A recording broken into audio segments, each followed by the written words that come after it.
కీర్తన 12వ చరణం మనం చదువుకుందాం.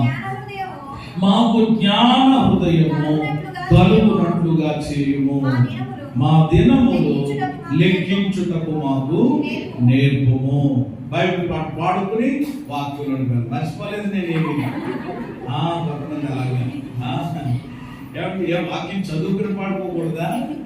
వాక్యమును యాకోబుకు తెలియచేసిన వాడని, వాక్యమును యాకోబుకు తెలియచేసిన వాడని, ఏ జనముకి ఆగున చేసి ఉన్నదేని, ఏ జనముకి ఆగున చేసి ఉన్నదే.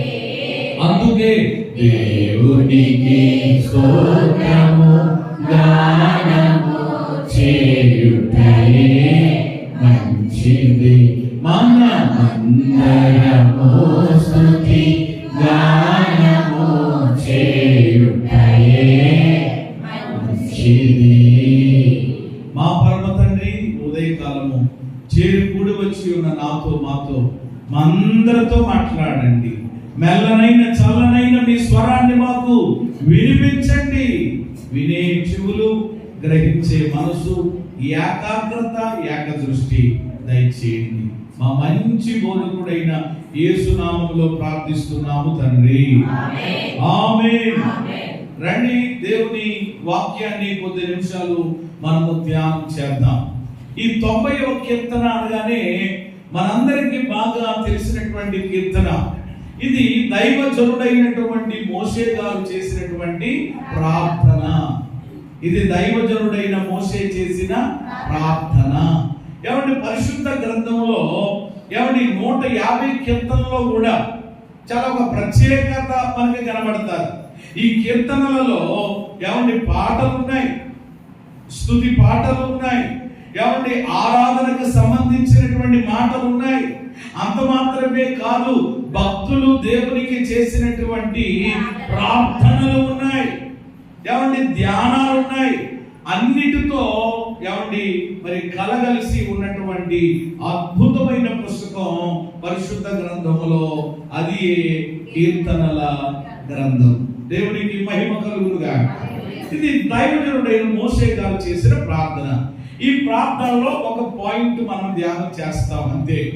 చాలా విషయాలు ఉన్నాయి అక్కడ, కానీ ఈ యొక్క ఆదివారమున మనము ధ్యానించేటువంటి ఒకే ఒక విషయం 12వ చరణం ఆల్రెడీ చదువుకున్నాం. దైవజనుడు ఏమని దేవునికి ప్రార్థన చేస్తున్నాడు?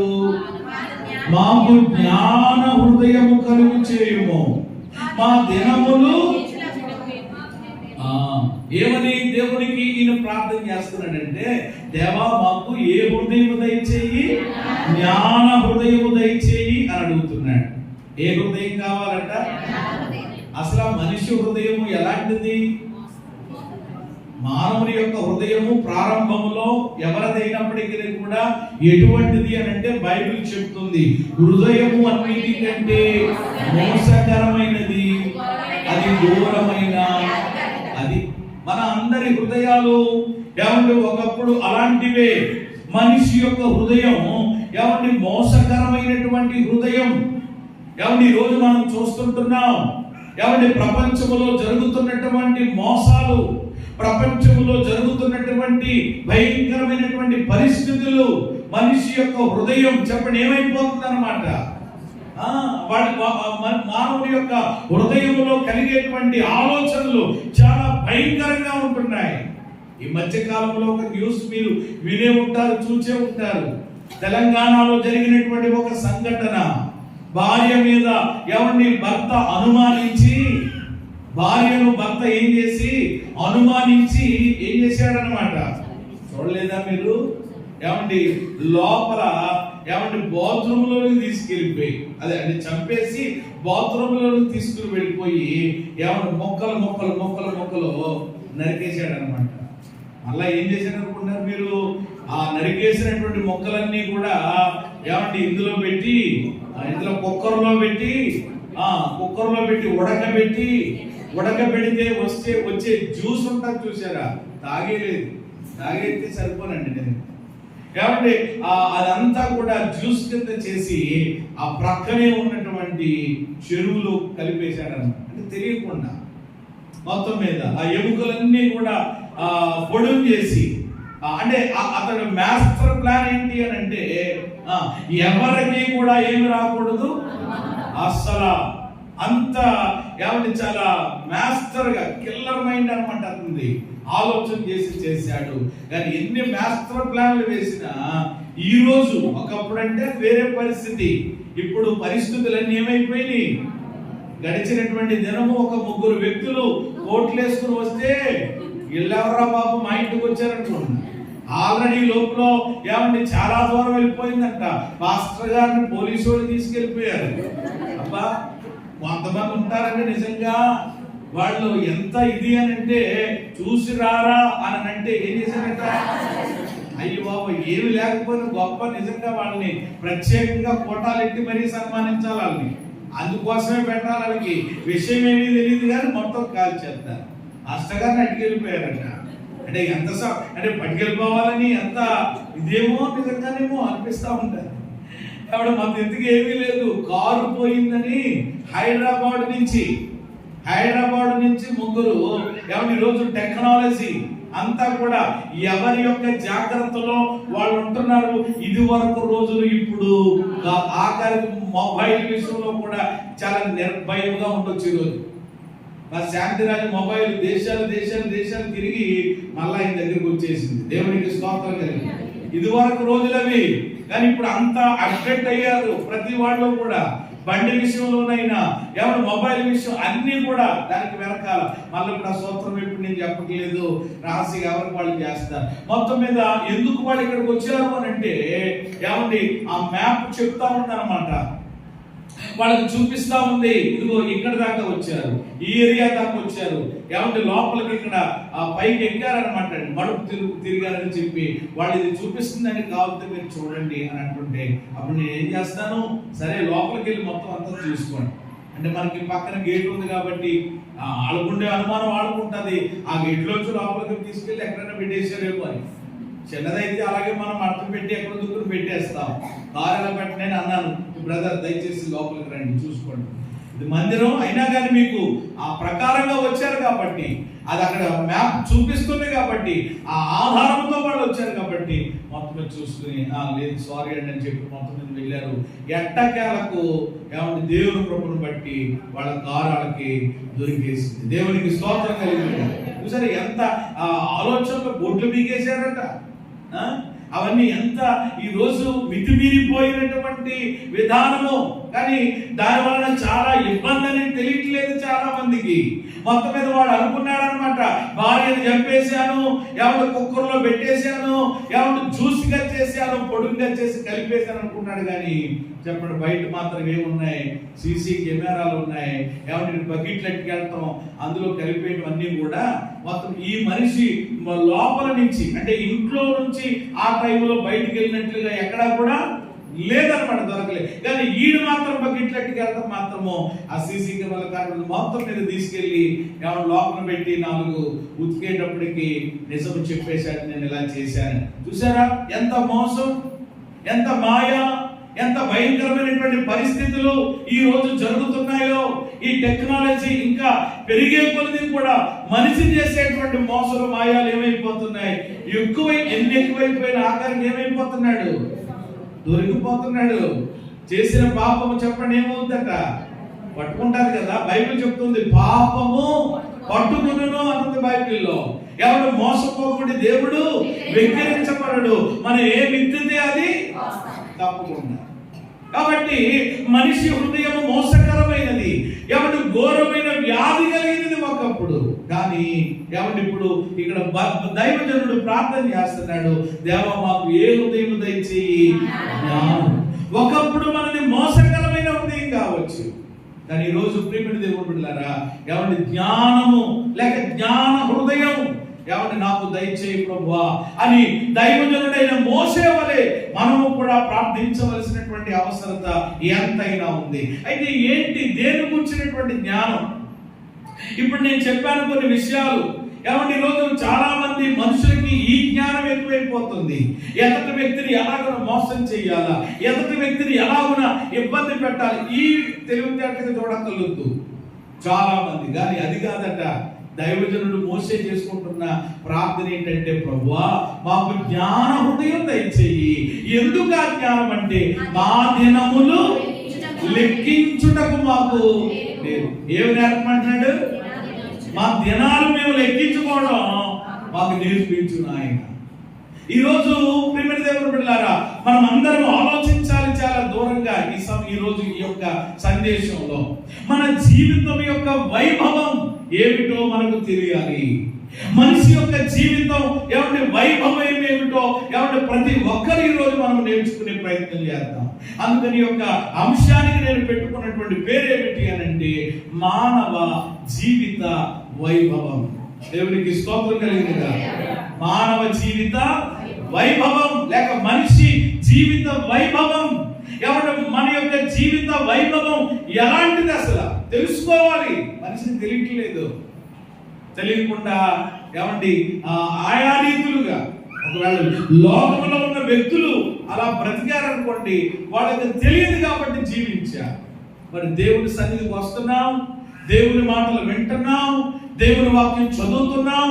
మరి ఈరోజు మన జీవిత వైభవం ఏమంటే మన యొక్క జీవితం యొక్క పరమార్థం ఏమండి మనము ఎరగకపోతే, మనము తెలుసుకోకపోతే ఎలాగా?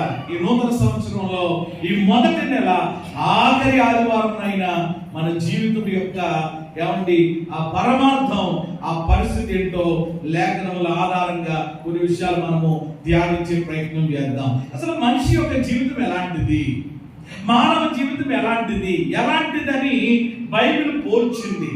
మనిషి జీవితానికి కొన్ని పోలికలు ఇవ్వబడ్డాయి బైబిల్లో. ఆ పోలికలు ఏంటో త్వరగా నేను ఎక్కువ వివరించను, జస్ట్ నేను మీకు జ్ఞాపకం చేస్తానంతే. చూడండి 39వ కీర్తనలో 4వ వచనంలో దావీదు ఏమన్నాడో చూడండి. 39వ కీర్తన 4వ వచనం, యెహోవా నా అంతము ఎట్లున్నది, నా దినముల పరిమాణము ఎంతైనది నాకు తెలుపుము, నా ఆయువు ఎంత అల్పమైనదో నేను తెలుసుకొనగోరుచున్నాను. చాలు, ఇంకా మనం తర్వాత లైన్ గా వద్దాం. అంటే చూడండి 39వ కీర్తన కూడా చాలా శ్రేష్టమైనటువంటి కీర్తన. మనిషి యొక్క జీవితం ఎలాంటిదో చాలా స్పష్టంగా ఈ యొక్క మరి దావీదు తన అనుభవంలో నుండి ఆ మాటలు మాట్లాడతారనమాట. మొట్టమొదటి విషయం ఏమిటి అని అంటే, మనిషి జీవితం ఎలాంటిది అని అంటే అల్పమైనది. ఇప్పుడు ఎలాంటిది అనమాట? అల్పమైనది. దావీదు అంటున్నాడు కదండి ఆ మాట, నా అంతం ఎట్లుండినది, నా దినముల ప్రమాణం ఎంతైనా నాకు తెలుపు, నా ఆయువు ఎంత అల్పమైనదో. అంటే మనిషి యొక్క ఏమంటే మనుగడ, ఈ జీవితం ఎలాంటిది అని అంటే చాలా అల్పమైనది. అల్పం ఏమంటే మనిషి అంత అల్పం చెప్పండి, ఇంకా ఏది ఎక్కడ లేదనమాట ఈ లోకం. చాలా అల్పమైన వాడు. కానీ అదేంటో తెలియదండి. అంత అల్పమని తెలిసిన వాక్యంలో నుండి వ్రాయబడిన చరసలు విన్నా మరి ఎందుకు ఎక్సైజ్ పడతారో చాలా మంది. అందుకనే అందరికీ అర్థం కావడానికి ఉదాహరణగా మాట చెప్తారంతే, వేరే రీతిలోగా.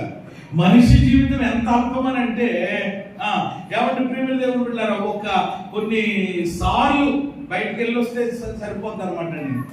కొంతమంది చూడండి కాయలు ఎక్కుతున్నాయి అని అంటే, ఎందుకనంటే ఇంక వెంటనే అంటే మనిషి అంత వీక్ అనమాట. ఏమంటే మనిషి ఎంత బలహీనుడు అని అంటే కనుక ఏమండి ఎక్కువ తిన్నా బాధే, ఏమండి తినకపోయినా తింటే మళ్ళీ అరగకపోతే అది ఇదే. అందుకని కొంతమంది తినేసి ఏమండి ఎంత బాధపడతా ఉంటారో, ఏమండి పోట్లు అనమాట అండి.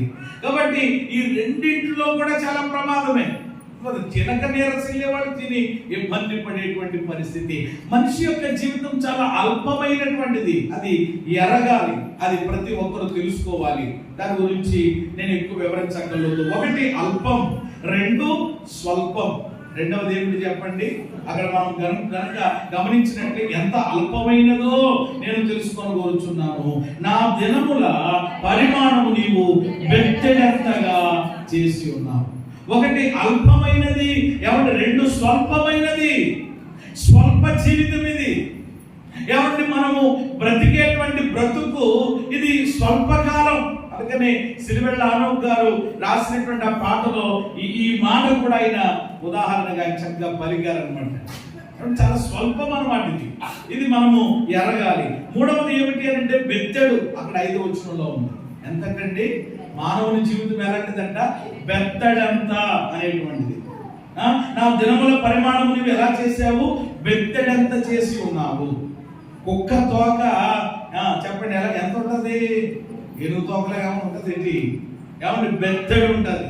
అంటే బెత్తడు అని అంటే అందుకని చూడండి, ఒక్కొక్కళ్ళు పిల్లలు వాళ్ళ మాటలు ఏమంటే బాంబులు లాంటి మాటలు మాట్లాడుతున్నారు అనుకోండి, వెంటనే ఈ మాట ఉదాహరించేస్తారనమాట. బెత్తడంతా వీడు చూడ ఎలా మాట్లాడుతున్నాడు, ఎలా మాట్లాడుతుందో చూసారు. బెత్తడంటే అర్థం ఏంటి? అసలు తెలియదా మీకు? మాట్లాడితే చాలా చిన్నది అని అంటే మనిషి జీవితం కూడా ఎలాంటిది? చాలా మనం ఏదో అనుకోవడానికి, ఊహించేసుకుని లెక్కలు కట్టుకోవడానికి వీలు లేదు. అల్పమైనది, స్వల్పమైనది, బెత్తడు, చాలా చిన్నది. అది ఏమంటే గ్రహించవలసినటువంటి ఆవశ్యకత ఎంతైనా ఉంది. అది దావీదు మహారాజు ఆ విషయాన్ని ఆయన గమనించడం జరిగింది. ఇంకా ఆయన ఏమంటాడు చదవండి, 6వ చరణం. మనుషులు ఏమై ఉన్నారంట? వట్టి నీడ వంటి వారై తిరుగులాడుదురు. చాలు. ఏమి నీడ? వట్టి నీడ. నీడ అంటే పోలికలు అన్నమాట ఇవి. మనిషి యొక్క జీవితానికి పోలికలు. మనిషి జీవితం అల్పం, ఏమంటే స్వల్పం, బెత్తెడు, అలాగే నీడ. నీడ వంటిది. ఏమంటే నీడ అంటే ఇవన్నీ మనకు అర్థం కావడానికి పరిశుద్ధ గ్రంథం ఇచ్చినటువంటి పోలికలు అన్నమాట. పోలికలు. నీడ మనం చూస్తూ ఉంటాం, అప్పుడే అలాగా ఏమైనా ఉన్నట్టుగా ఉంటుంది. మరలా చెప్పండి ఏమైపోద్ది? ఎప్పుడు మాయమైపోయిందో, ఎప్పుడు తొలగిపోయిందో కూడా కాదు. అందుకని మరో చోట ఏమంటాడంటే సాగిపోయిన నీడ అన్నాడు. ఏ నీడ అంటే నా బ్రతుకు అలా ఉందయ్యా అని దావీదు దేవుడికి ఓ సందర్భంలో మొరపెట్టుకుంటాడు. నీడ వంటిది. ఇంకా చెప్పాలి అంటే నీటి బుడగ వంటిది. ఎలాంటిది? నీటి బుడగ వంటిది. ఇంకా చెప్పండి, ఆవిరి వంటిది. ఎలాంటిది? ఆవిరి. మీరు చూస్తారు, మూత పెట్టారు, అప్పుడు దాకా దాని నిండా ఏముందనమాట అండి, అలాగ తీసి ఏమన్నా మూత స్టవ్ నుంచి అలా తీసి అలా పెట్టేటప్పుడు ఒకేసారి ఏమైపోయింది అనమాట.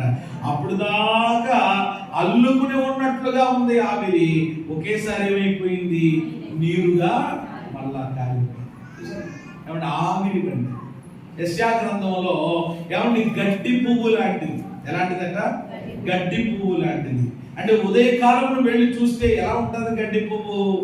ఈ సీజన్ లోనైతే ఎర్లీ మార్నింగ్ మనము చెట్ల దగ్గరికి వెళ్ళినప్పుడు చాలా చక్కగా, చాలా ఆహ్లాదకరంగా ఉంటాయి. కానీ మరలా సాయంత్రం వెళ్ళి మీరు చూడండి ఎలా ఉంటుంది. ఇలాంటిదని తెలిసిన మనిషి జీవితం ఇలాంటిదని తెలిసిన ఇంకా 10 రకాలు మీరు కలుపుకొని చెప్పుకున్నా. ఏమంటే మరి ఈరోజు ఏమండి ఎందుకు ఆ యొక్క ఏమండి ఎగిసిపోటు, ఏమండి ఎందుకు ప్రియమైన దేవుని బిడ్డలారా ఆ విధానం అని ఒకసారి ఆలోచన చేసుకుంటే ఏమండి అయ్యో వీళ్ళకి జీవితం యొక్క సత్యం ఏమండి అర్థం కాలేదేమో అనిపిస్తూ ఉంటారు.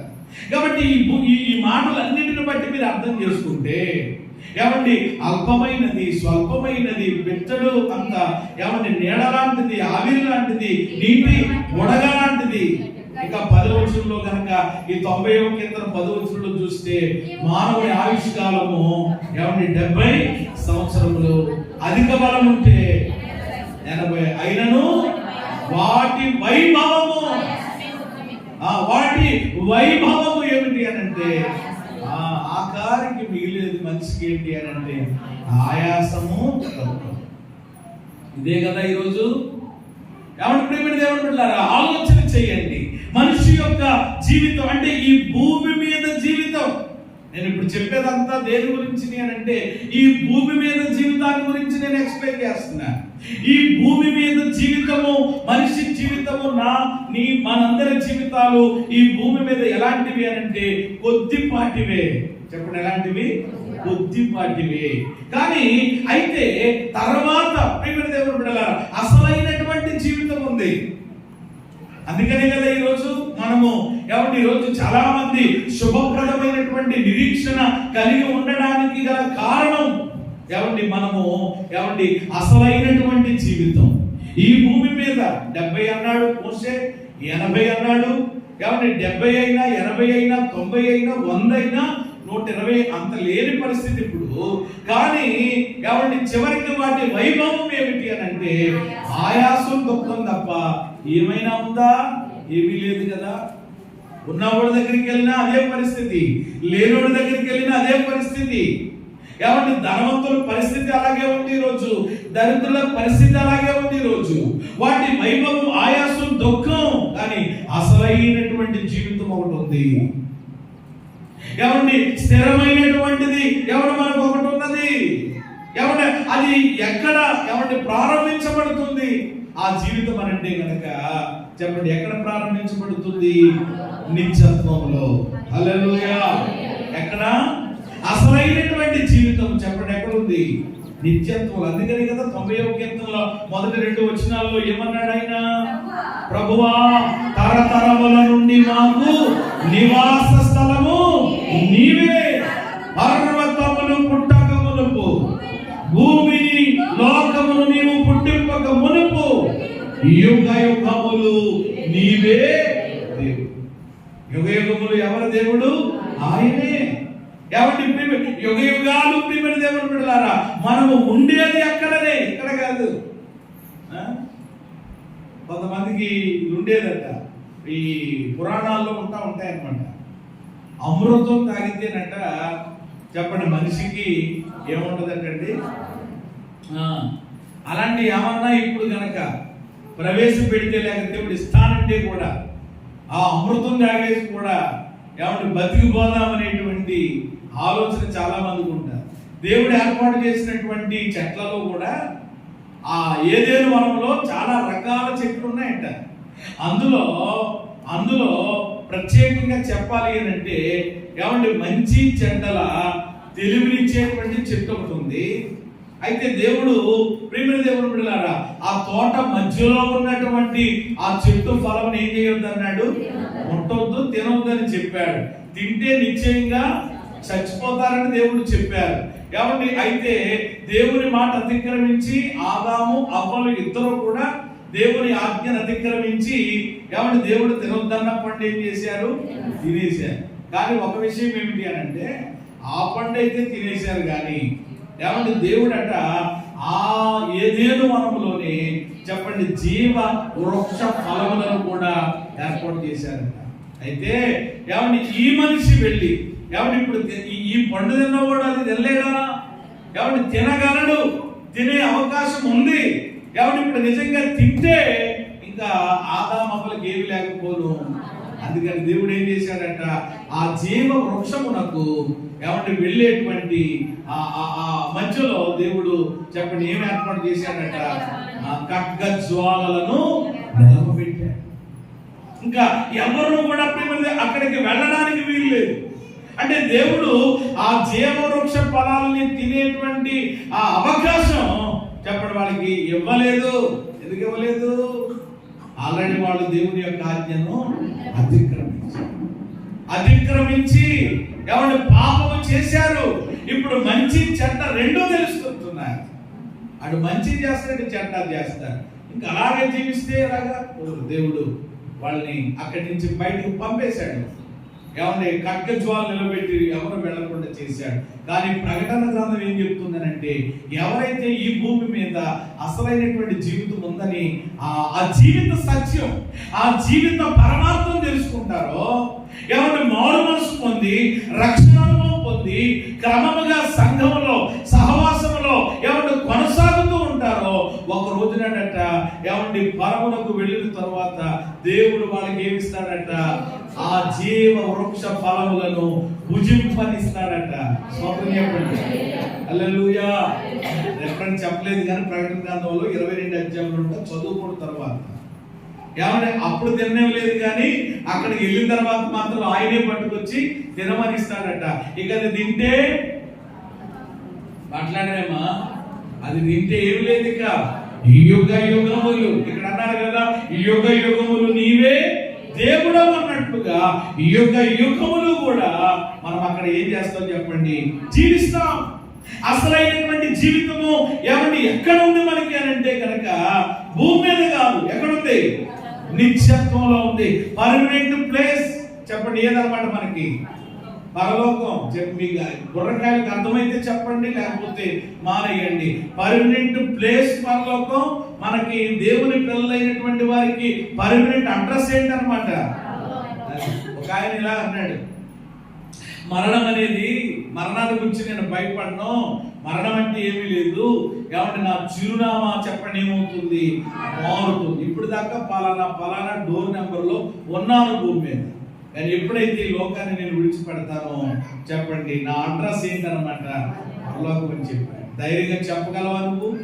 పరిమాణ జీవితాలు బ్రతికేసి చాలా మంది ఆ ఫ్లెక్స్లో కూడా వేయించుకోవడానికి మరి వాళ్ళకి ఎలా వస్తుందో తెలియదు, కానీ పరలోక పిలుపంట. ఏ పిలుపంట? మహిమ ప్రవేశం అంట. ఏ ప్రవేశం? అయ్యి బాబోయ్, ఇంకా కళ్ళు తిరిగిపోతూ ఉంటాయన్నమాట ఇవి చూస్తే కనుక. కొన్ని మంచి కాలంలో అలాంటివి చూస్తున్నప్పుడు ఏదో మామూలుగా పెట్టుకుంటే సరిపోతుంది, కానీ ఆ వ్యక్తికి మారు మనసే లేదు, ఆ వ్యక్తికి రక్షణ అనుభవమే లేదు. మరలా ఆ వ్యక్తి చనిపోతే కూడా ఏమండి ఆ కార్యక్రమాలన్నీ కూడా అన్య పద్ధతుల్లో లోక విధానాల్లో చేసి ఏమండి ఎందుకు పెట్టావా ఫ్లెక్స్? అసలు ఎవడిచ్చాడా ఆలోచన? అసలు ఎవడు? అది ఎంత ప్రియమైన దేవుని బిడ్డలారా సరైనటువంటి విధానము కానే కాదు కదా. కాబట్టి ఈరోజు ప్రియమైన దేవుని బిడ్డలారా మన యొక్క జీవితం ఇక్కడ కాదు అక్కడ. అందుకని అది ఎరిగినటువంటి భక్తులు వాళ్ళు భూమి మీద ఉండగానే వాళ్ళు ఎక్కడ గడపబోతున్నారో చాలా అద్భుతంగా మాట్లాడారు. భక్తుడైన అబ్రహాం అంటాడు ఏమని? పునాదులు కలిగిన పట్టణము కొరకు ఆయన ఏం చేశాడట? ఎదురు చూచాడట. ఎందుకని? నిలువరమైనది ఇక్కడ లేదని. నిలువరమైనది ఇక్కడ లేదు. ఏమండి స్థిరమైనటువంటిది ఎక్కడుంది? పరలోకములో ఉందని పునాదులు కలిగిన పట్టణం కోసం అబ్రహాం ఏం చేశాడు? ఎదురు చూచాడు. అలాగే యోబు ఏమన్నాడు? నా విమోచకుడు సజీవుడు. ఈ శరీరంతో కుళ్ళిపోయినా గాని ఒకరోజు మహిమ దేహంతో నేను ప్రభువుని చూస్తాను. ఎక్కడి నుంచి వచ్చింది హోప్ వీళ్ళకి? కాబట్టి ఎంత అద్భుతమైనటువంటి శుభ నిరీక్షణ కలిగి ఉన్నారు. ఈ రోజు నిరీక్షణ నీకుందా? ఉంటే కనుక ఏమండి క్రైస్తవుడు చెప్పండి దేనికి భయపడడు అని అంటే మరణానికి భయపడడు. హల్లెలూయా. అసలు అయితే మరణానికే ఏం కలగాలన్నమాట? భయం వేయాలి తప్ప మరణానికి చెప్పండి ఏమవ్వకూడదు. ఆ పేరెడితేనే చాలా మందికి ఇది లెంపలు వాయించేసుకుంటారు. వాయించుకునే లెంపలు గట్టిగా వాయించుకోవచ్చు కదా అని వాయించమంటారా? లేకపోతే ఎవరి లాగిన ఆ పేరెడితేనే పెద్ద ఏదో ఇది అయిపోయినట్లుగా అశుభం పలకగానే అంటాం. ఏమి లేదు, పెట్టేది వృత్తి చాలు పక్క వెళ్ళిపోతూ ఉంటారు, దారి తప్పిపోతూ ఉంటారు. నేను చూస్తూ ఉంటాం కదా, పాడుకుని పరదేశులమో అంటా ఉంటే ఎవరి పట్లాలే ఒకడు అలాగే పెట్టేట్టుకుని వెళ్తుంటుంటే ఎక్కడంలో తెలియక డ్రైనేజీలో పెట్టేసాడు పాపం. ఆడిని మళ్ళా నలుగురు లాగి బయటికి తీసుకొచ్చి మనం లాగుతామేంటి, ఇక పెట్టాకదు కదా, మళ్ళా పెట్టాకటి నలుగురు వెళ్ళాక తీసుకొస్తే ఆడు మొత్తం ఏమైపోతాడు, ఇంకా ఆడికి పెట్టాడు వాళ్ళేమో మళ్ళా ఇదేంట్రా బాబు ఎంత కంగారు, ఎంత ఇది ఏమైపోయింది ఇప్పుడు పెట్టదు వస్తే ఏమైపోయింది. ఒకరోజు కూడా అదే పరిస్థితి కదా. మనిషి యొక్క మాయా విధానం అసలు ప్రేమిడి దేవుడు ఆలోచించేయండి. ఏమండి భయపడడానికి అసలు వీలే లేదు. ఎందుకంటే విషయం బాగా లోతుగా అర్థమైతే చెప్పండి మరణమును గూర్చినటువంటి భయము చెప్పండి దేవుని పిల్లలమైనటువంటి మనకు అసలు ఉండదు. సరే, ఒకరోజు నా ధైర్యం ఏమిటి అని అంటే నేను నా ప్రభువును చూస్తాను, నేను నా ప్రభువుతో ఉంటాను. కాబట్టి ఈరోజు ఆ నిశ్చయిత ఉందా ఈరోజు మన జీవితంలో? ఆలోచన చేయండి. కాబట్టి ఎందుకు ఈ జీవితాన్ని దేవుడు మనకి ఇచ్చాడు? ఇప్పుడు నేను అసలు పాయింట్కి వచ్చేస్తుంటా. మానవ జీవితం వైభవం ఎలాంటిదో మనకు అర్థమైపోయింది. అల్పమైనదని, స్వల్పమైనదని, ఎవరి ఆవిరి లాంటిదని, నీటి బుడగ లాంటిదని, ఎవరి గడ్డి పువ్వు లాంటిదని, ఇంకా చాలా చాలా విషయాలు ఉన్నాయి. అలాంటిది అయితే ఇక్కడ గమనించాల్సినటువంటిది, ఈ భూమి మీద జీవితం కొద్దిపాటిదే కానీ ఆ తర్వాత ఎవరి అసలైనటువంటి జీవితం ఎక్కడుందో మనకి నిత్యత్వంలో ఉంది. ఇక్కడ 70, 80, 90 ఎవరి ఇలాగ సంఖ్య ఉంది, కానీ అక్కడ మాత్రం ఏమి లేదు, సంఖ్య లేదు. దాన్ని ఏమన్నారన్నమాట, యుగ యుగములు. హల్లెలూయా. యుగ యుగములు అంటే ఇంకా ఏమి లేదనమాట, ఇంకా పరిమితి లేదు, లెక్క లేదనమాట, తెలియదు ఇంకా, అంతే. ఇంకా అలాగున ఏమండి జీవితాంతము కూడా ఏమండి ఇంకా ఆయనతో ఇంకా గడిపేయడమే, ఉండిపోవడమే, ఇంకా మరణమే లేదు నిజంగా. అందుకని కదా ప్రకటన గ్రంథంలో 21వ అధ్యాయం ఎంత స్పష్టంగా మరణము ఉండదు, దుఃఖము ఉండదు, వేదన ఉండదు, ఆకలి లేదు, దాహము లేదు, అన్ని కూడా అవేమి ఉండవు అక్కడ. మళ్ళీ ఇవన్నీ కూడా మళ్ళా మనం రివర్స్ చేసుకుంటే ఈ భూమి మీద అన్ని ఆకలి వేస్తుంది, ఇంకోగా ఏమంటే అరగంట గంట ఉంటే దాహం ఏమంటే ఖచ్చితంగా ఇలాగ ఇవన్నీ ఈ భూమి మీద ఉంటాయి. ఆకలి ఉంటుంది మనకి, ఏమండి దాహం ఉంటుంది, రోగం ఉంటుంది, సమస్య ఉంటుంది, ఇబ్బంది ఉంటుంది, అప్పులోళ్ళు ఉంటారు, ఎవరున్నా లేకపోయినా ఎవరుంటారు చెప్పండి, అప్పులోళ్ళు ఉంటారు, ఎదురు వస్తారు, ఏమంటే పలకరిస్తారు, ఎప్పుడు ఇస్తామని అడుగుతారు, ఏమండి ఒక్కొక్కడు గట్టిగా మాట్లాడతాడు, ఒక్కొక్కడు నెమ్మదిగా మాట్లాడతాడు, అన్నీ ఉంటాయి ఇక్కడ, అన్ని పరిస్థితులు ఉంటాయి. కానీ అక్కడ ఇటువంటివి ఏమి ఉండవు. చెప్పండి, అక్కడ ఉండేది ఒక్కటే ఏంటన్నమాట, ఆనందం, సంతోషం. చేతులెత్తి స్తోత్రం చెప్పండి. నిత్యానందముండును పరమందునా నీతి సమాధానము లుండునచ్చట. నిత్యానందముండును పరమందునా నీతి సమాధానము లుండునచ్చట. దేవునికి మహిమ కలుగునుగా. ఈ పాటలు పాడడానికి కూడా చాలా మందికి భయం. ఏమండి ఇప్పుడు కాదు అప్పుడే అంటారు, కానీ బైబిల్ అలా చెప్పలేదు. ఎప్పుడైనా పాడుకోవచ్చు. అసలు ఆ పాటే దేనికి సంబంధించిన పాట? పరలోక పాటది. స్తోత్రం చెప్పండి. ఏ పాట? పరలోక. ఎంతో అందమైనది పరలోకము, ఆసామానమైనది నా దేశం. అన్ని కూడా పరలోకానికి వచ్చినాయి. అలాంటి పాటలు రావు మనకి. ఈ మధ్య కాలంలో రకరకాలైన విధానములతో కూడిన అర్థం లేని పాటలు వచ్చేస్తున్నాయి కదా. ఎంత అద్భుతంగా దేవుడు ఏమండి వారికి ఆ యొక్క విధానాన్ని, ఏమండి ఆ మాటల్ని ప్రభు ఆ దినాల్లో ఆ భక్తులకు ఇచ్చారు. కాబట్టి ప్రియమైన దేవుడు బిడ్డలారా, యుగ యుగములు మనం నిత్యత్వంలో ఉండబోతున్నాం. ఏమండి ఎందుకు ఈ జీవితాన్ని ఈరోజు మనకు దేవుడు ఇచ్చాడనంటే, ఎంతో మనకు తెలియదు పర్మనెంట్ గా, ఇంత అని మనం ఎవరు చెప్పలేము. నేను ఇంతకాలం బ్రతికేస్తాను అనేటువంటి ధీమా, ధైర్యం మనకి ఎవరికీ కూడా లేదు. చెప్పలేము. రేపేమి సంభవించును, రేపు ఎవరు ఎక్కడ ఉంటారో తెలియదు. అయితే ఈ కొద్దిపాటి జీవితం చూసారా, కాబట్టి ఈ స్వల్పమైన అల్పమైనటువంటి జీవితం ఉంది కదా, ఇది ఈ జీవితాన్ని దేవుడే మనకి ఇచ్చాడు ఆయన కృప ద్వారా. కాబట్టి ఈ జీవితాన్ని దేవుడు మనకి ఇచ్చాడు అని అంటే తర్వాత కాలంలో నిత్యత్వంలో గడపబోయేటువంటి జీవితానికి ఈ భూమి మీద దేవుని పిల్లలమైనటువంటి మనము చెప్పండి ఏమి కలిగి ఉండాలి అని అంటే సిద్ధపాటు కలిగి ఉండాలి. ఆమేన్ చెప్పండి అందరూ. ఆమేన్ చెప్పండి అందరూ. తర్వాత కాలంలో, ఏ కాలంలో? భవిష్యత్ కాలంలో నిత్యత్వంలో గడపబోయే జీవితానికి ఈ భూమి మీద ఈ కొద్దిపాటి జీవితం ఏంటన్నమాట, సిద్ధపడడానికి. ఇది అర్థం కావట్లేదు అనమాట. సోకులు చేయడానికి అనుకుంటున్నారు చాలా మంది, తినడానికి అనుకుంటున్నారు, తిరగడానికి అనుకుంటున్నారు, ఏదేదో చేయడానికి అంటున్నారు. లేదు, అసలు ఈ కొద్దిపాటి జీవితాన్ని దేవుడు ఎందుకు మనకి ఇచ్చాడంటే, ఒరే బాబు నువ్వు ఎన్ని తిరిగినా ఎన్ని చేసినా ఇది కొద్దిదేరా, అల్పమైనదేరా, జీవిత సార్థకం, జీవిత సత్యం ఎరగరా, ఇది కాదురా బాబు, అసలైనటువంటిది అక్కడ ఉంది. యుగ యుగములు నీవు నాతో ఉండాలని నా ప్రియ కుమారుణ్ణి ఆ పరలోకము నుండి ఈ భూలోకానికి పంపించాను. ఆయన మీ అందరి కొరకు, మీ అందరి పాపముల కొరకు శిలువ రాను మీద ఆయన వేలాడి మీ కొరకు ఆయన ఏమయ్యాడు? చనిపోయాడు. మీ కొరకు నేను చనిపోయాను. నా పరిశుద్ధ రక్తాన్ని మీ కొరకు కార్చాను. ఆ రక్తంతో నేను మిమ్మల్ని కడిగాను. నా సొత్తుగా, నా బిడ్డలుగా నేను మిమ్మల్ని చేసుకున్నాను. ఎందుకొరకు అనంటే అక్కడ మీరు నాతో. ఒకసారి యేసయ్య మనసు ఎంతమందికి తెలిసే నిజంగా? కాబట్టి తల్లిదండ్రుల యొక్క మనసు ఎలా ఉంటుంది పిల్లల విషయంలో? వారు మంచి స్థానంలో ఎవరి తల్లిదండ్రులు ఉన్నారనుకోండి, పిల్లలు కూడా ఎక్కడ ఉండాలనుకుంటారు? మంచి స్థానంలోనే కదా. ఇంకా నన్ను అడిగితే ఎవరు మనం ఉన్న మంచి స్థానం కంటే ఇంకా మంచి స్థానంలో ఉండాలని కోరుకుంటారు. ఇంకా బెస్ట్ కదా. ఎవరు మన పిల్లల విషయంలో మరి మన పరలోకపు తండ్రి ఆలోచన, ఎవరు మన పరలోకపు తండ్రి మనసు, ఈరోజు యేసయ్య మనసు ఎంతమందికి అర్థమవుతుంది? ఒకసారి ఆయన మనసు ఏంటో తెలియాలి అని అంటే ఖచ్చితంగా ఈ మాట చదవాలి మనము. యోహాను సువార్త దేవుని వాక్యంలో ఈ మంచి మాట చూపిస్తాను రండి.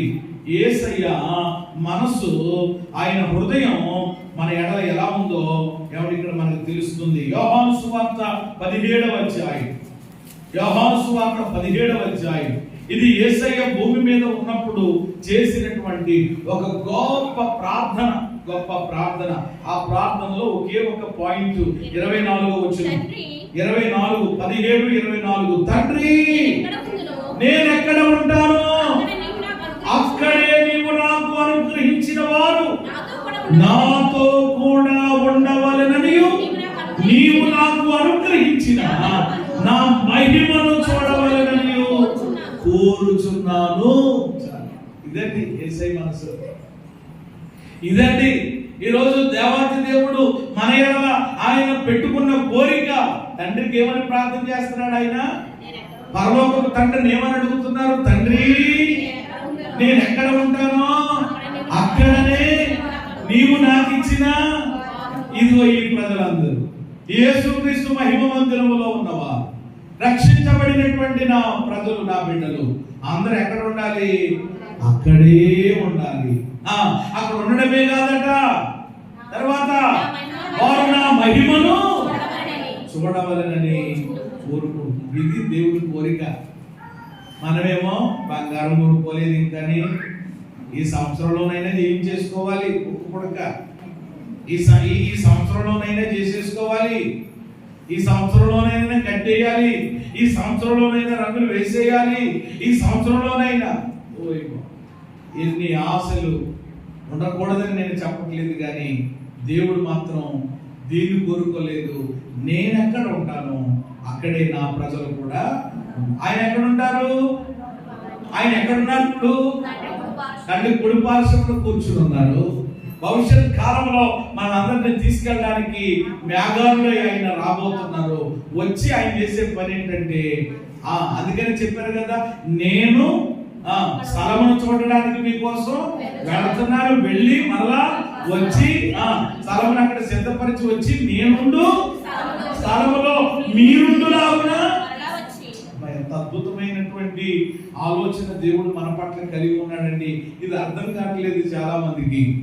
ఇది అర్థమైతే, ఏమని జీవిత వైభవం అర్థమైతే ఈ రోజు కూడా ప్రియమైన దేవుడు బిడ్డలారా, దేవుళ్ళ ఎందుకు ఉంటుంది చాలా మందికి?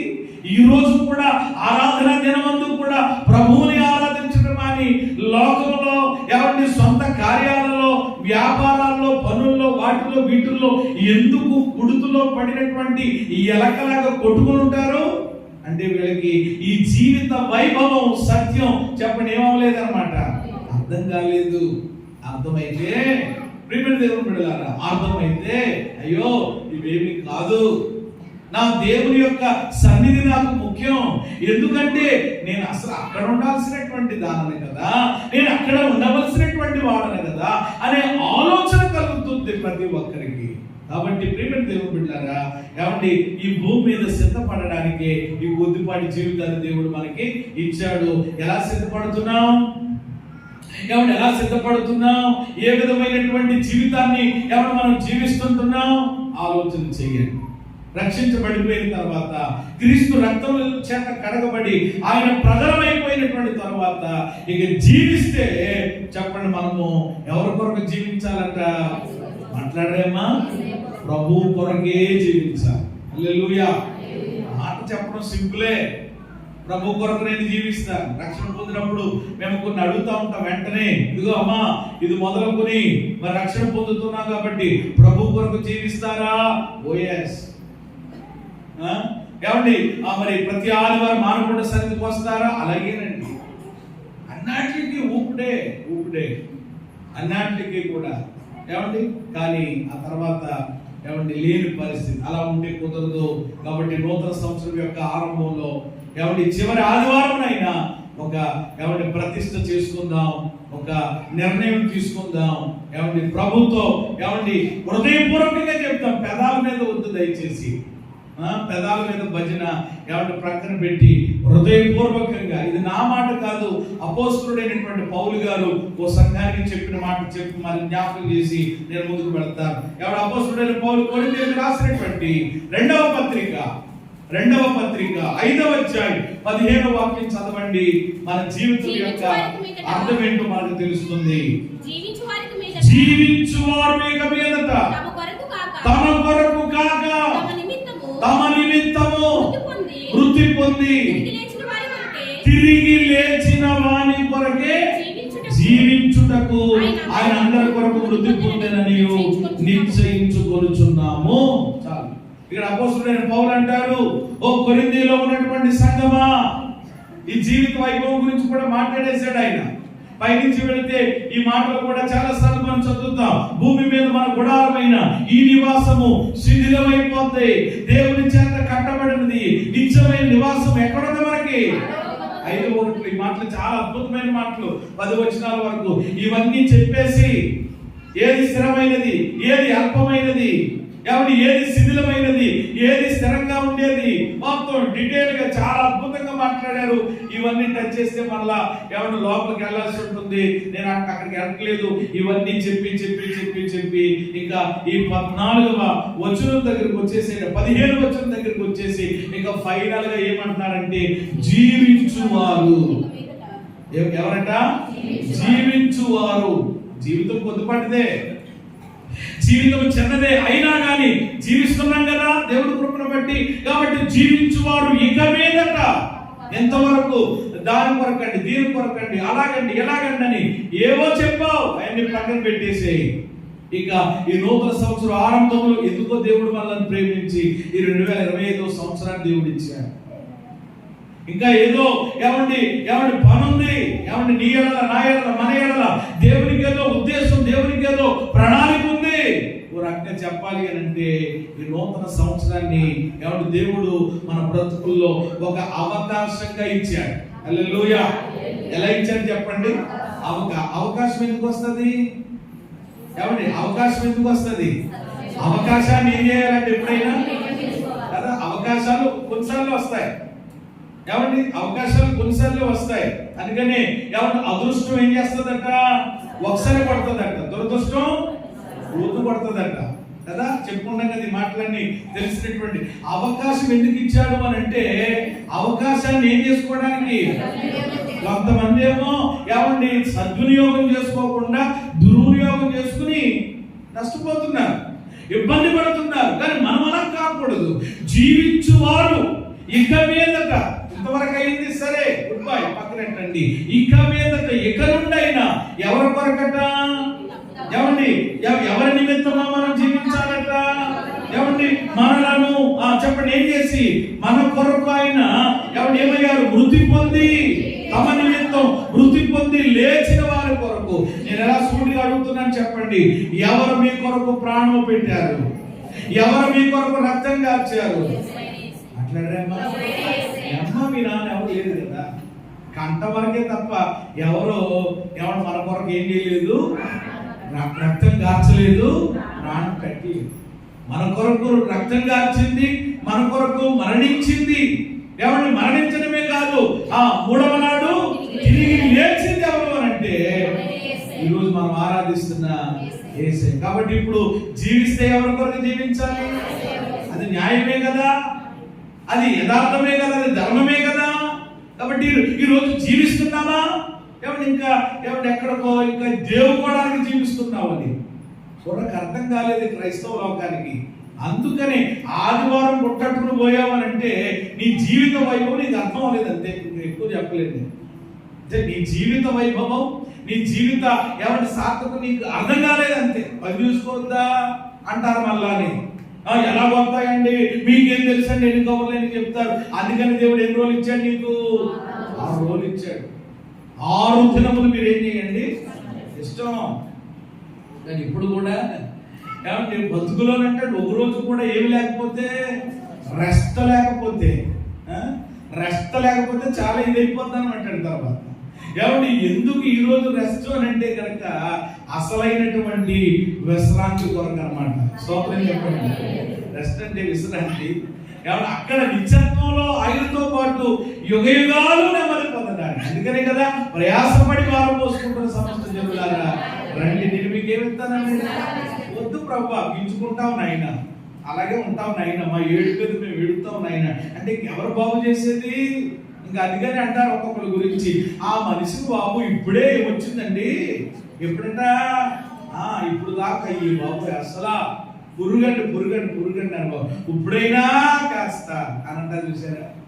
కాబట్టి ప్రేమ దేవుడు అదే లేకుండా ఏమంటే దేవుడు ఇచ్చేటువంటి ఆ చక్కని విశ్రాంతి మన ఆత్మలకు పొందుకుంటూ ప్రభు సన్నిధిలో మనం ఆనందించే సిద్ధపడు. కాబట్టి జీవిస్తే ఎవరి కొరకు జీవించాలి? మాయాల కొరకు జీవిస్తానండి, మాయాల కొరకు మంచిదే. ఏమంటే నేను కాదనడం లేదు, కానీ ఏమంటే వీళ్ళెవ్వరూ మన కొరకు రక్తం గార్చలేదు, ప్రాణం పెట్టలేదు, తిరిగి లేవలేదు. కాబట్టి మన కొరకు పరలోకమును విడిచి భూలోకమునకు వచ్చి మరణించి 3వ నాడు తిరిగి లేచిన యేసు కొరకే జీవించుదుముగాక. చాలా మంది చెప్పలేదు. ఎవరి కొరకు జీవించాలండి? జీవిస్తే చెప్పండి ఎవరి కొరకు? ఎందుకంటే జీవితం ఇచ్చింది ఎవరన్నమాట? ఏమండి? కాబట్టి అసలైన జీవితం ఇవ్వబోయేది ఎవరన్నమాట? నేను క్రీస్తు కొరకు జీవించనండి, దేవుని కొరకు జీవించను, నా కోసం జీవిస్తానండి, నా బిడ్డల కోసం జీవించి 10 ఎకరాలు వెనకాల మూట కడతానండి, పెట్టొచ్చు, తప్పులేదు. కానీ ప్రియమైన దేవుని బిడ్డలారా అంతకంటే ఏమంటే ప్రాముఖ్యమైనటువంటి అంశం క్రీస్తు కొరకే జీవించాలి. ఆ నిర్ణయం ఈ కృతజ్ఞత ఆదివారమున ఖచ్చితంగా మనం తీసుకోవాలి. ఏమండి ఈ రోజు ఎలా జీవిస్తున్నాం? మనము క్రీస్తు కొరకు మనం జీవిస్తున్నామా, లేక మన కొరకు, లేక ఏదో సంపాదించేయడానికి, ఏదో కొడగట్టేయడానికి మేడలు మిద్దెలు కట్టేసేసి బంగారాలు గింగారాలు అది ఇది చేసేసి ఏంటండి? ఒకడు సర్వలోకము సంపాదించుకున్నాడట, ఓ రోజు గుడుకుమన్నాడట. ఏమంటే వారికి ఏమి సంపాదించి బాగానే పెట్టాడండి మహానుభావుడు. శుభ్రంగా ఇలా అనుభవించి మాత్రం ఏనాడు కూడా గుడికి సరిగా రాలేదండి, మంచి అన్నము మంచి ఆహారం తినలేదండి, మంచిగా బతకలేదండి.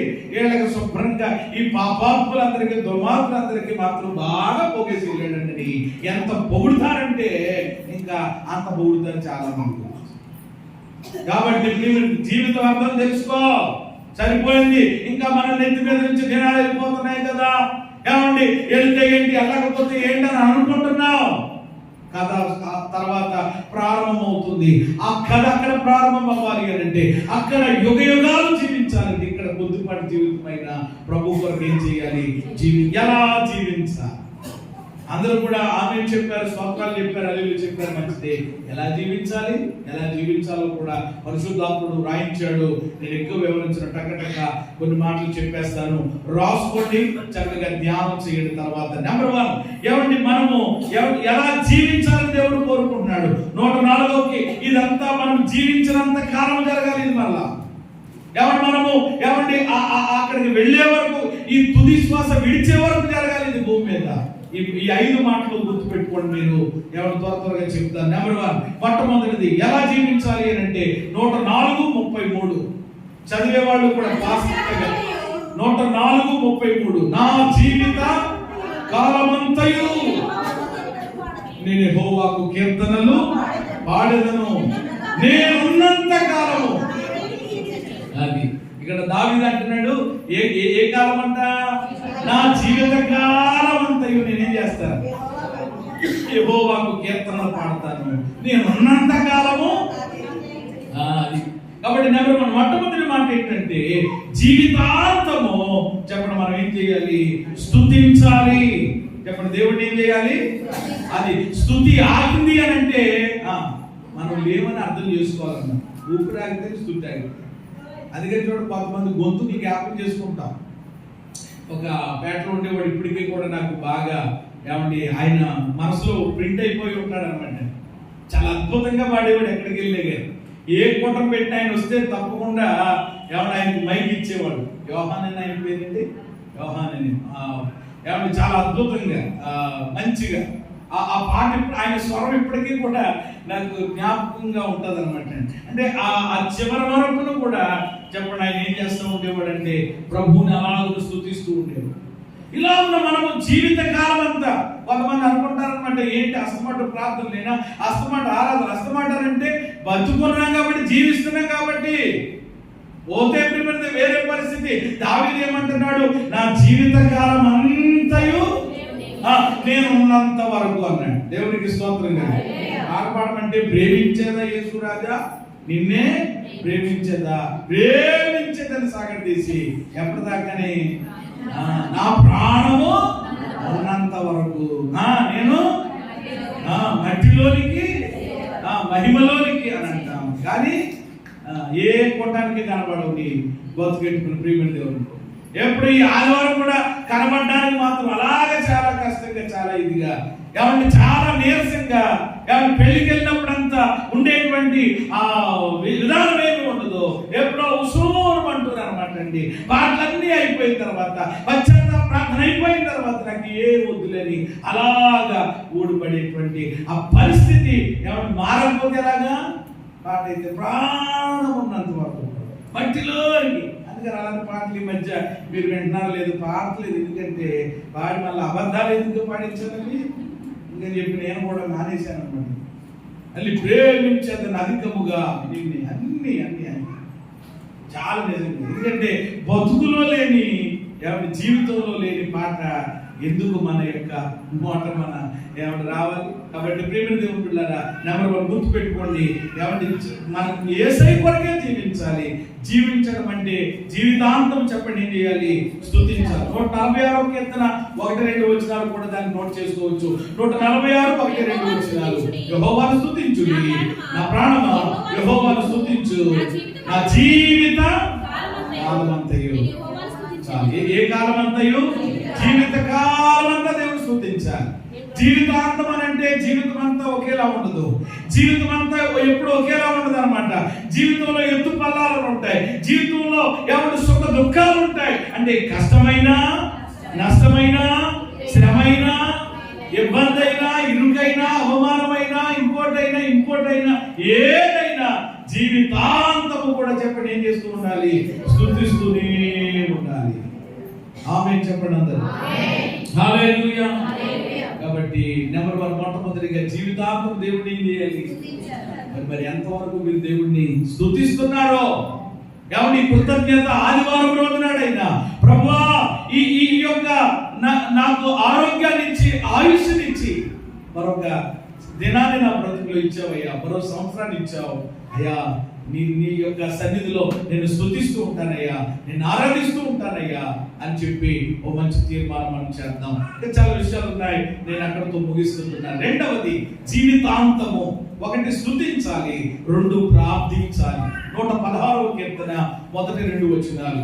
116వ కీర్తన, యెహోవా నా మొరను నా విన్నపములను ఆలకించి ఉన్నాడు, కాగా నేను ఆయన ప్రేమిస్తున్నాను. తర్వాత ఆయన నాకు చెవియొగ్గి నా జీవిత కాలం అంతయు నేను ఆయనకు మొరపెడతాను. చాలు. ఎప్పుడు దాకా మొరపెడతాడట? అది స్తుతించడం జీవితాంతం జరగాలి. కాబట్టి రెండవది ఏమిటి అని అంటే ప్రార్థించడం. మొర్రనగా ప్రార్థనగా రెండు ఒకటే కాబట్టి ఏమంటే ప్రార్థించేటువంటి ఆ విధానం కూడా ఎప్పటి వరకు జరగాలి? ఇది జీవిత కాలం వరకు జరగాలి. అంతేగాని ఏదో నీవు కష్టం వచ్చినప్పుడు నేను ప్రార్థన చేస్తాను అంతే, ఏమన్నా మిగతా టైంలో నేను ప్రార్థన చేయను, నాకు నచ్చితే వస్తానండి పాస్టర్ గారు, లేకపోతే నేను రాను, నాకు కుదిరితే వస్తాను లేకపోతే రాదనంటే కాదట. జీవితాంతము కూడా దేవుని సన్నిధిలో ఏం చేయాలి మనము? ఒక రకంగా చెప్పాలంటే ఊపిరి ఆగే వరకు కూడా ఏమంటే మనలో ఏం ఆగకూడదు అనమాట. ప్రార్థన ఆగిందని అంటే ఊపిరి ఆగిందని అర్థం అనమాట. అంతే. అయ్యో ప్రార్థించే ఆ బిడ్డను మనం కలిగి లేమని అనుకోవాలన్నమాట. అంతేగాని ఎప్పుడో అనేటువంటి విధానంలో కూడా జీవితాంతము కూడా దేవా నేను ఏం చేస్తానంటాడు భక్తుడు, మొరపెడతాను. భక్తులు అలాగే చేశారండి. భక్తులు వాళ్ళు ఆఖరి వరకు కూడా, కొంతమంది భక్తుల మరణాలు ఎంత అద్భుతంగా ఉంటాయండి. ప్రార్థించి ప్రార్థించి ప్రార్థించి ప్రార్థించి అలా ప్రార్థనలోనే చెప్పండి, కొందరు ఎక్కడికి వెళ్ళిపోయారు అనమాట, దైవ సన్నిధికి వెళ్ళిపోయిన వాళ్ళు ఉంటారు. ప్రార్థన చేస్తూనే, కొంతమంది ప్రభువుని స్తుతిస్తూనే, కొంతమంది ప్రభువుని ఆరాధిస్తూనే, నేను కూడా ఆశపడతా ఉంటానన్నమాట. ప్రభువా అలా నేను స్తుతిస్తూ, అలా నిన్ను ఆరాధిస్తూ, అయ్యా నీ పరిచర్యలో ఉంటూనే ఎవరి నీ దగ్గరికి నేను వెళ్ళాలి. వేరే పనిలో ఉండి, వేరే కార్యక్రమంలో ఉండి కాదు. ఎంత గొప్ప భాగ్యం. భక్తులు అలాగేనండి, ప్రకటిస్తూ వెళ్ళారు కొంతమంది, పాడుతూ కొందరు వెళ్ళారు, ఎవరిని ప్రార్థిస్తూ కొంతమంది. స్టెఫను ఎలా మరణించాడు? ఎవరు ప్రార్థిస్తూ, ప్రభా ఈ పాపం వాళ్ళ మీద మోపొద్దు నాయన అని చెప్పి వెంటనే వాడు ప్రార్థించుకోవడం. ఎంత అద్భుతమైనటువంటి మరణాలు ఎవరు భక్తులు కలిగి ఉన్నారు. కాబట్టి జీవితాంతము అంటే క్రీస్తు కొరకు జీవించడం అని అంటే ఎవరి జీవితాంతం ఏం చేయాలి? స్తుతి ఆగకూడదు అనమాట. నరాల్లో చెప్పండి, స్తుతి ఏమైపోవాలి? జీర్ణించుకోవాలి. స్తుతి అనుభవం కలిగి ఉన్నారు. గదిపితే నీ నోట స్తుతే రావాలి తప్ప సడుగులు గొడుగులు ఏమంటే పనికి మాలినటువంటి పరిస్థితులు రాకూడదు. స్తుతించాలి. 2 ప్రార్థించాలి. 3వది సామెతలు 31:12. త్వరగా నేను అందుకని ఎక్కువ సమయాన్ని బట్టి నేను వివరించట్లా. సామెతలు 31 ఏంటమ్మా?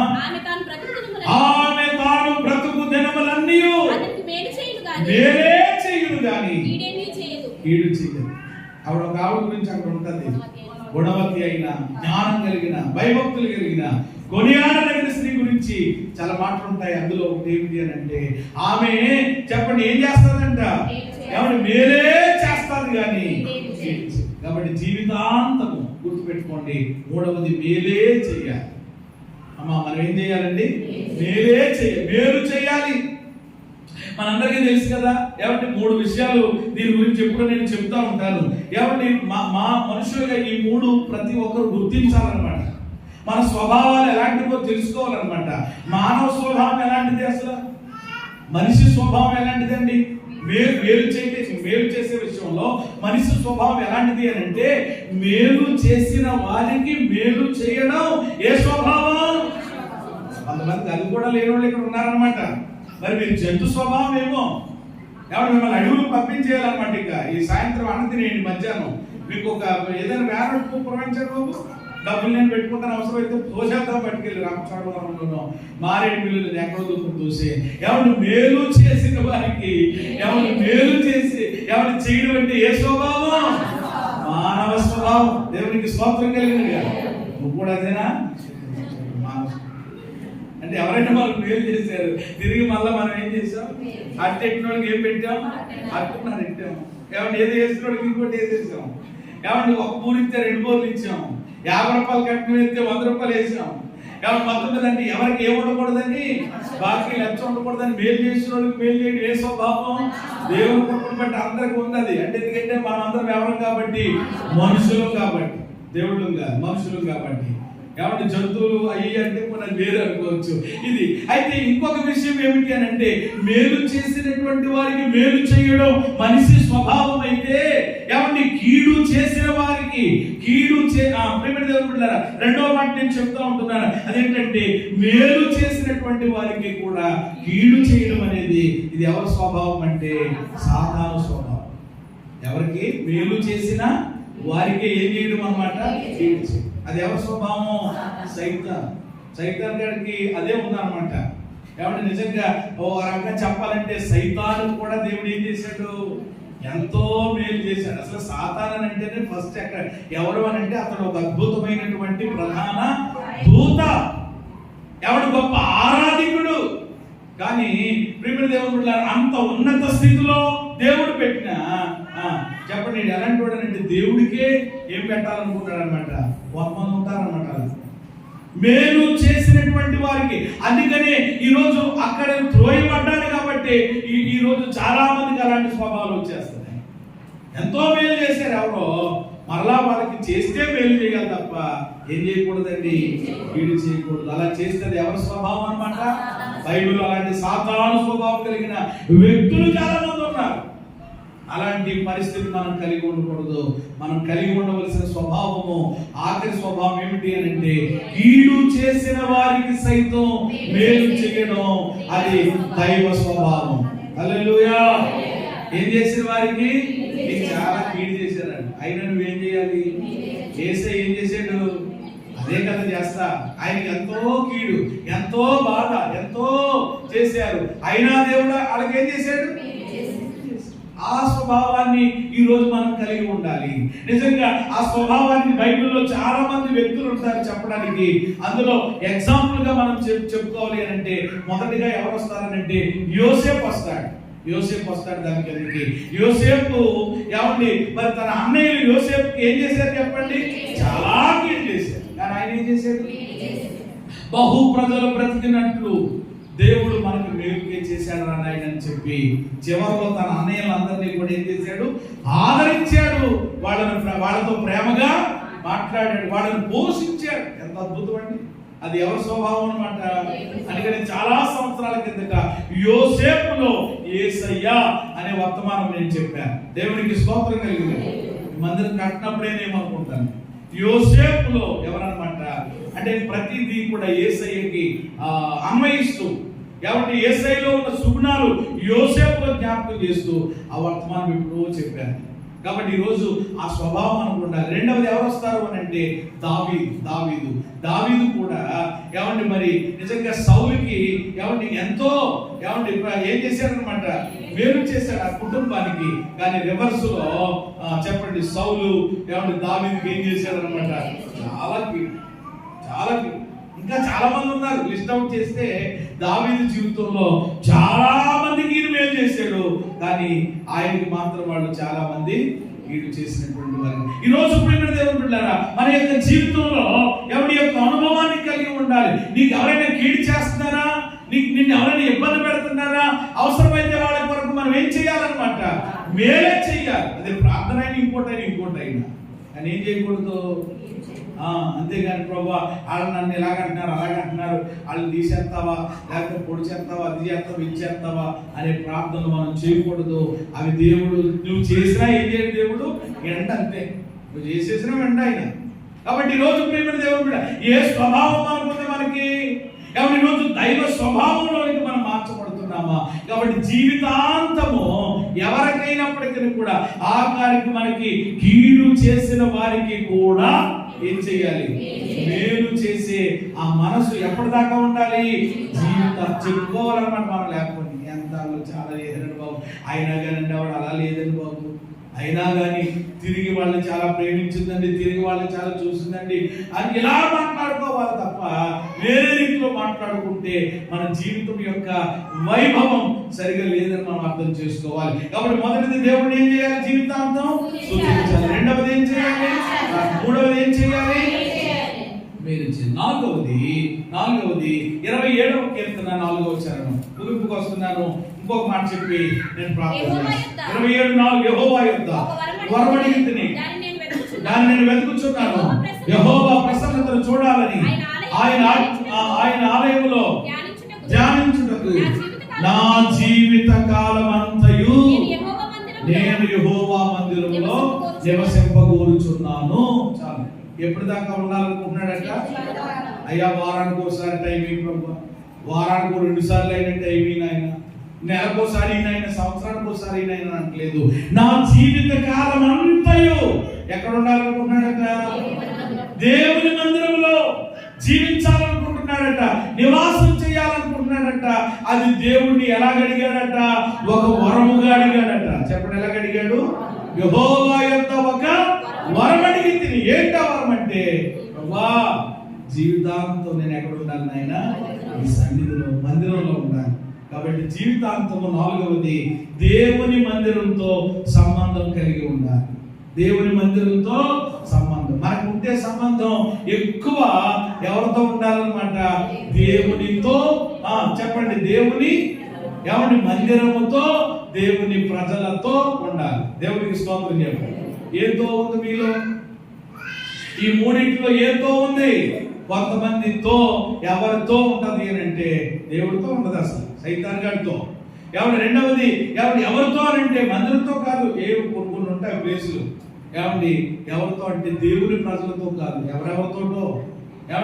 ఆ మాటల, విధానాల, పరిస్థితులు, లోకపు యొక్క ఆశలతో, లోక మర్యాదలతో ఈరోజు చాలా మంది సంబంధం కలిగి ఉంటున్నారు. కానీ దేవుని పిల్లల జీవితాంతం కూడా చెప్పండి, ఎవరితో సంబంధం కలిగి ఉండాలి? దేవుని మందిరంతో సంబంధం కలిగి ఉండాలి. స్తోత్రం చెప్పండి.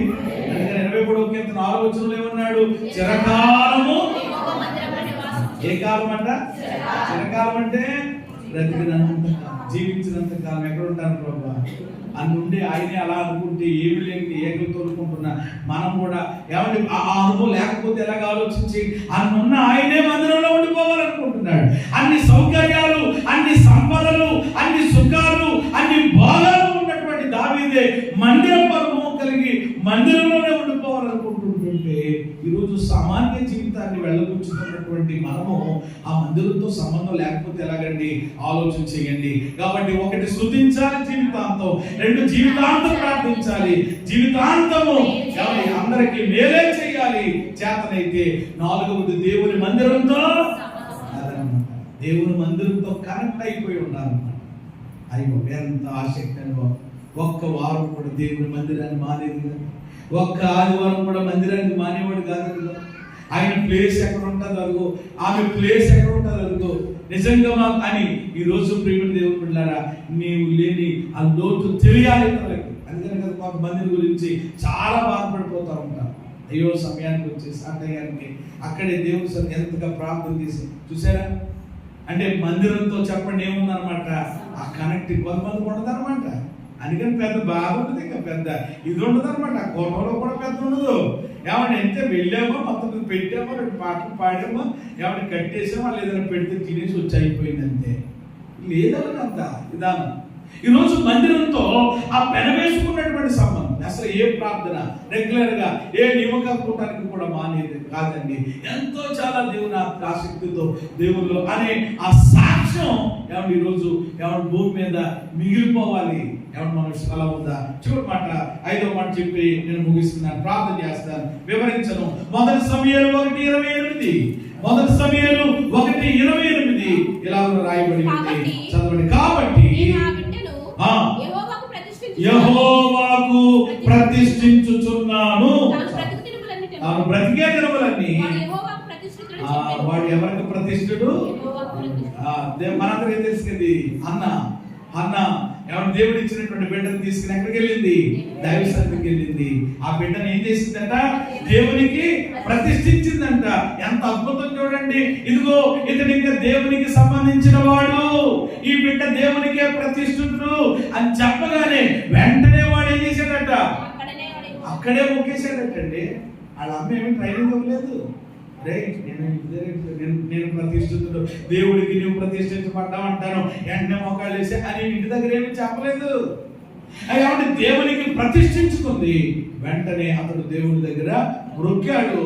అంటే బ్రతుకు దినములన్నిటా కూడా అతడు ఎవరికి ప్రతిష్ఠితుడంట? చివరి మాట 5వది జీవితాంతము. జీవితాంతము క్రీస్తు కొరకు జీవించడం అంటే ఇక జీవితాంతము 5వది దేవునికి ప్రతిష్ఠించుకోవాలి. చెప్పండి, ఎవరికి ప్రతిష్ఠించుకోవాలి? దేవునికే. ఈ జీవితాంతము కూడా జీవితం దేవుడు మనకి ఇచ్చాడు కనుక ఈ యొక్క జీవితాన్ని మనం ఆయనకే ప్రతిష్ఠించేసుకోవాలి. ఎంతమంది ప్రతిష్ఠించుకుంటున్నారు ఈ రోజు నాడు? ప్రతిష్ఠ చేసుకోవట్లేదు చాలా మంది. అందుకనే మళ్ళా వెళ్ళిపోతుంటున్నారు లోకంలోనికి, మళ్ళా వెళ్ళిపోతున్నారు చీకట్లోనికి. ప్రతిష్ఠించబడినటువంటిది మీరు ఏదైనా ఒక ఫలమైనా, ఒక కానుకైనా, ఇంకోటైనా దేవుడి దగ్గర తీసుకొచ్చి ఇక్కడ పెట్టి ఇంకా అది దేవుడికి ఇచ్చేస్తున్నామండి, లేక దేవుడికి ప్రతిష్ఠించేస్తున్నాం అని అంటే, ప్రతిష్ఠించేసిన తర్వాత చెప్పండి మళ్ళా దాన్ని తీసుకెళ్తారా మీరు?